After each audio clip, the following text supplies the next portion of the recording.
اسلام آباد، پنجاب اور خیبر پختونخوا کے مختلف علاقوں میں زلزلے کے شدید جھٹکے، شدت 5.5 محسوس، گہرائی 12 کلومیٹر ریکارڈ کی گئی۔ اٹک، سانگلہ ہل، خانپور ہزارہ، کندیا، چشمہ، پپلا اور دیگر علاقوں میں زلزلے کے شدید جھٹکے محسوس کیے گئے۔ لوگ خوف و ہراس کے باعث گھروں سے باہر نکل آئے۔ ترجمان پی ڈی ایم اے پنجاب کے مطابق ابتدائی رپورٹس موصول ہو گئیں، جس کے مطابق زلزلے کا مرکز راولپنڈی سے 60 کلومیٹر دور شمال مغرب میں تھا۔ انہوں نے کہا کہ پنجاب بھر کی انتظامیہ عمارتوں کی چیکنگ میں مصروف ہے۔ پنجاب کے کسی بھی علاقے سے جانی اور مالی نقصان کی رپورٹ موصول نہیں ہوئی۔ زلزلے کے آفٹر شاک سے نمٹنے کے لیے مشینری اور عملے کو الرٹ رکھا گیا ہے۔ ترجمان کا کہنا تھا کہ پی ڈی ایم اے کے کنٹرول روم سمیت پنجاب بھر کے ڈسٹرکٹ ایمرجنسی آپریشن سینٹرز 24 گھنٹے الرٹ ہیں۔ زلزلے سے نقصانات کی اطلاع پر پی ڈی ایم اے کی ہیلپ لائن 1129 پر دی جا سکتی ہے۔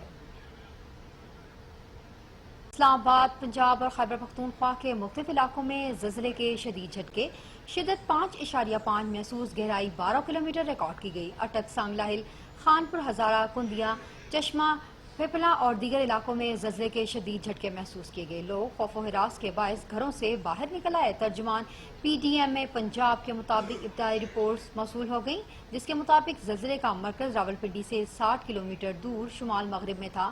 انہوں نے کہا کہ پنجاب بھر کی انتظامیہ عمارتوں کی چیکنگ میں مصروف ہے۔ پنجاب کے کسی بھی علاقے سے جانی اور مالی نقصان کی رپورٹ موصول نہیں ہوئی۔